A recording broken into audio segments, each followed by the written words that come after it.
Hey everyone, James Lynch here doing another video here on my channel on a question that I get asked all the time, which is what equipment do I use when I'm going to do my in-person interviews covering MMA events? And I'll divide this up into two parts because I understand for a lot of you when you're starting out, you don't have a huge budget to work with. So the easiest option if you want to go cover an event and do in-person interviews, you got a cell phone. Use it. It takes very good video. A lot of cell phones shoot in 1080p, which is pretty much all you need if you're going to go do in-person interviews. And to have good audio, because the audio on your cell phone won't be very good, is getting a portable microphone. And I recommend the Zoom H1.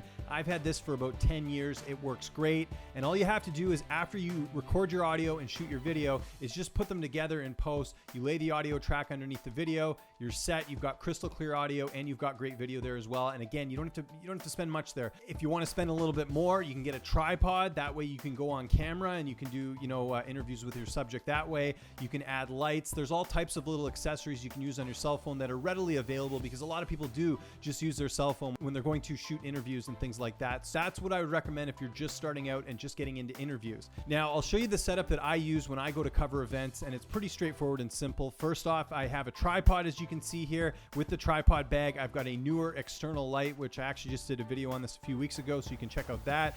I've also got a Canon M50 camera, and what I like about this camera is that it shoots in 60 frames per second, but it also has a mic input, so if you wanted to plug a microphone in there, you can do that. The audio will go directly from the microphone to the camera, and you're not having to add in extra layers of audio in your post. One of the other things I like about the dynamic microphone is that you can plug it into a mic mount, and if you're doing a media scrum, it's just way easier. You just hit record and you're good to go, as opposed to holding the microphone or anything else. It can be a little bit frustrating, so it's nice that you can just put this dynamic mic in a stand and it will record directly into the camera. I also have my portable Zoom H1 mic like I was referencing earlier, just as a backup in case I'm in situations where I don't want to, I'm going to be moving around a lot, and the portable mic is a little bit better there.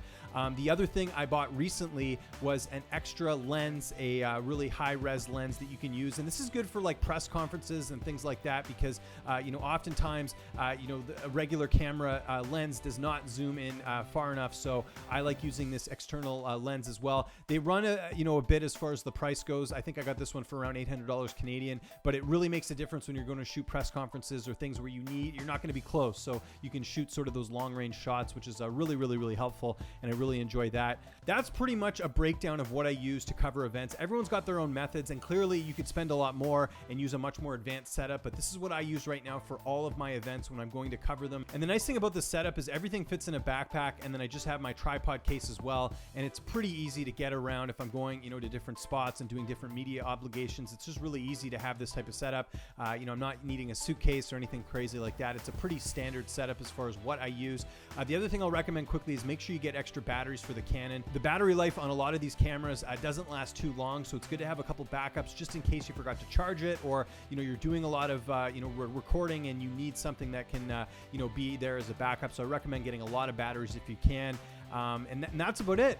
It's as simple as that. That's the setup I use. If anyone has any questions, be sure to hit me up on Twitter @LynchOnSports. Shoot me a DM. I'm more happy to answer these questions. But again, I get asked this all the time, so hopefully this gives a good breakdown of what it is I use when I'm going to cover MMA events or events in general. It's just a good setup if you're looking to do interviews in person. Follow me on Twitter and on Instagram @LynchOnSports. Subscribe to this YouTube channel, youtube.com/LynchOnSports. I'm James Lynch. I'll see you next time.